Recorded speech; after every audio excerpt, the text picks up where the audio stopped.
اور بھی آپ بتائیں کہ مجرمانہ غفلت سے نقصانات ہو رہے ہیں، معیشت کو نقصان پہنچانے والوں کا احتساب ہوگا۔ وزیراعظم شہباز شریف نے 2 حکمت عملی بتا دی۔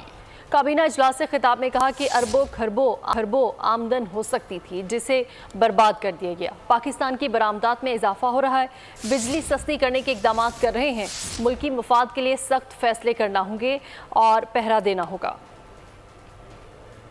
چند دن پہلے پاکستان کی جو معاشی صورتحال اس کے بارے میں رپورٹ چھپی تھی، جس میں فیلڈز میں ہمارے جو اشاریے ہیں وہ بہتر ہو گئے ہیں۔ ہماری جو آئی ٹی کی ایکسپورٹس ہیں in the month of March they are all time high.